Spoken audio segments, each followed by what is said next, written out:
Philadelphia, summer of 1787. The windows are shut tight, sealed against the summer heat outside, but really it's to keep the arguments inside from leaking out. 55 men are locked in a room, arguing about a single question that terrifies almost every one of them. How do you build a powerful national leader without accidentally building a king? They had just spent 8 years fighting a war to get rid of one man's total control over their lives. Now they were being asked to design a job that could hand that same control right back to somebody else. Some delegates wanted 3 co-presidents instead of 1, sharing power so no single man could grab too much. Others wanted no executive at all, just a committee. What they actually built, after weeks of shouting in that sealed, sweltering room, was an office so vaguely worded on paper that almost every person who has ever held it has found a way to stretch it. This is the history of the presidency, an office built to prevent a tyrant that has, again and again, tested exactly how much power a democracy is willing to hand to one person. For most of human history, this job did not exist. Not really. You had kings, you had emperors, you had pharaohs. Power passed through blood, not through votes. Rome came closest to something different. For nearly 500 years, the Roman Republic was run by 2 elected consuls, not 1. They served a single year. They could veto each other. Neither one could get too comfortable. It worked for a while. Then ambitious generals started ignoring the rules. Armies grew loyal to their commanders instead of the Republic. In 49 BC, a general named Julius Caesar marched his army across a small river called the Rubicon, triggering a civil war that shattered what was left of the Republic's old balance of power. Caesar himself never sat on a throne. He was stabbed to death by his own senators just 5 years later. In 44 BC, men who feared exactly the kind of one-man rule they thought he was building. It took another bloody round of civil war after that before his adopted son, Octavian, finally emerged in 27 BC as Rome's first true emperor, taking the name Augustus and formally closing the book on 5 centuries of shared leadership. For the next 1,700 years, most of the Western world quietly decided that a single non-royal leader with real power was too dangerous to try again. By the 1700s, almost the entire planet was still run by hereditary monarchs. Kings answered to God, or claimed to. They didn't answer to much else. So when 13 American colonies broke from Britain in 1776, they weren't just rejecting one specific king, they were rejecting the whole concept of inherited power. Their first attempt at replacing it barely counted as a functioning government at all. Under the Articles of Confederation, there technically was a president, a figure called the President of the United States in Congress assembled, but the title was almost a hollow formality. No command over a standing army, no power to tax, no power to enforce a single national law on a state that decided to ignore it. States printed their own money. States ignored national debts. States argued with each other like rival countries that happened to share a coastline. This decision seemed small at the time. It was not. Within a few years, the country was broke and armed rebellions were breaking out in Massachusetts. The same men who had feared a tyrant now feared the opposite. Total collapse. That fear is what pulled 55 delegates into that locked Philadelphia room. And nothing consumed more of their time than the question of what to do with executive power. One proposal put 3 men in charge at once, a kind of committee presidency, so no single person could dominate.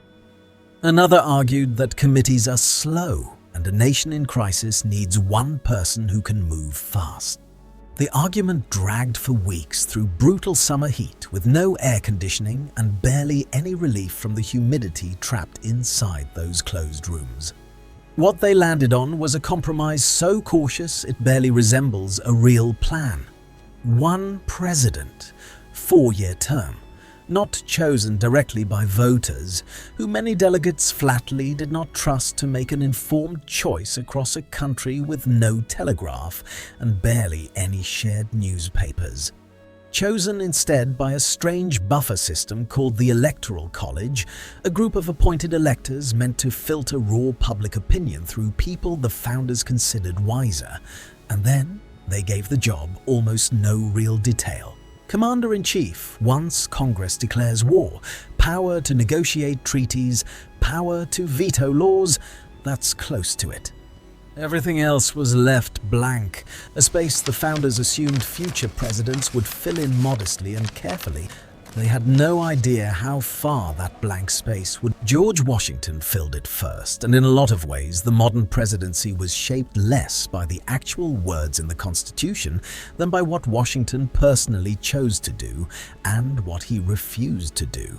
He rejected titles like His Excellency and His Highness, insisting on the plain phrase Mr. President instead. No crown-adjacent language, not even close. And after 2 terms, with the entire country practically begging him to stay for a third, he walked away and went home to his farm in Virginia. Nothing in the Constitution forced him out. He simply believed that leaving voluntarily mattered more than staying in power, and that one personal decision became an unwritten rule that held for nearly a century and a half before a single president dared break it. Not everyone who came after him shared that restraint. Andrew Jackson, elected in 1828, saw himself as the direct voice of ordinary people against a rigged political establishment. He vetoed more bills than every president before him combined. His enemies gave him a nickname sharp enough to sting: King Andrew I. It was a direct hit at the exact fear the founders had built the whole system to avoid. But Jackson exposed something else too, a gap in the Constitution nobody had thought through carefully.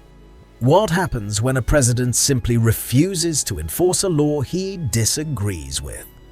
In 1832, the Supreme Court ruled against the state of Georgia's treatment of Cherokee land. Jackson is widely reported to have brushed it off, reportedly telling an aide that the Chief Justice had made his decision, now let him enforce it. Whether he said those exact words is debated by historians. What isn't debated is the policy he championed and signed years earlier, the Indian Removal Act of 1830, which set the machinery of removal into motion. Georgia ignored the 1832 ruling. The federal government did nothing to stop it. By 1838, under Jackson's hand-picked successor Martin Van Buren, thousands of Cherokee families were forced west at gunpoint on a march that killed roughly 4,000 people. It became known as the Trail of Tears. The Supreme Court had spoken years earlier. The executive branch, first under Jackson and then under the man he chose to follow him, simply never enforced it. And there was no mechanism in the Constitution to force either of them to. Then came a war that nearly tore the country in half, and a president willing to push executive power further than anyone before him had dared. Abraham Lincoln suspended habeas corpus, a basic legal protection that had existed in English law since the 1200s. He ordered a naval blockade. He expanded the army. He did all of it without waiting for Congress to approve it first. His justification was simple. The House was on fire, and there was no time to hold a committee meeting about which bucket to use. Congress approved his actions retroactively once it finally reconvened. But the precedent was already set. In a crisis, a president could act first and ask forgiveness later. Future presidents would return to that precedent again and again, not always with Lincoln's justification. The office also nearly collapsed from a threat nobody had planned for: assassination. Lincoln was shot in 1865. James Garfield was shot in 1881, just months into his term, and died slowly over 11 agonizing weeks, while doctors, probing for the bullet with unwashed hands, likely did more damage than the gunshot itself. William McKinley was shot in 1901 at a public exposition in Buffalo, dying 8 days later from infection. 3 presidents killed in less than 4 decades exposed a brutal design flaw. The Constitution barely addressed what happens when a president dies in office, and it said almost nothing about protecting one while he was still alive. The Secret Service, originally founded in 1865 to fight counterfeit currency of all things, wasn't formally assigned to protect the president full-time until after McKinley's death. It took 3 killings for the government to admit the obvious. The most powerful man in the country was also one of the easiest to reach. Money changed the office just as much as any bullet did. In the early 1900s, campaigns were funded almost entirely through backroom deals with wealthy donors and corporations, with almost no public disclosure of who was paying for what. After a series of financial scandals, Congress passed the first federal laws limiting corporate contributions to candidates in 1907. It barely worked. Money found new channels almost as fast as old ones were closed. By the 1970s, presidential campaigns were costing tens of millions of dollars. By the 2020s, that number had climbed past $1 billion for a single race, when you count every outside group spending in a candidate's favor. The founders imagined a president chosen by careful, educated electors. What actually emerged 2 centuries later was a job that essentially requires winning a fundraising war before a single vote is ever cast. The 20th century blew the job wide open in almost every other direction too. Theodore Roosevelt described his own governing philosophy in one blunt sentence: a president could do anything the Constitution did not specifically forbid. That is close to the exact opposite of what most of the founders believed in 1787. Franklin Roosevelt pushed further still, reshaping the entire American economy through the New Deal and serving 4 consecutive terms, something no one had ever done before and something the Constitution at that point did not technically prohibit. His extended run alarmed politicians on both sides badly enough that Congress passed a formal amendment after his death, capping every future president at 2 terms. Washington's unwritten gentleman's agreement, finally written into law, nearly a century and a half late. War powers kept expanding right alongside everything else. Woodrow Wilson took the country into the First World War and, along with it, seized control over railroads, telegraph lines, and even parts of the food supply, powers Congress had never explicitly granted him in peacetime. Franklin Roosevelt went further during the Second World War, authorizing the forced relocation and internment of well over 100,000 Japanese Americans, most of them United States citizens, based on nothing but their ancestry. The Supreme Court astonishingly upheld it at the time. It stands today as one of the darkest uses of presidential wartime authority in American history, and a permanent warning about what a president can order simply by invoking national security.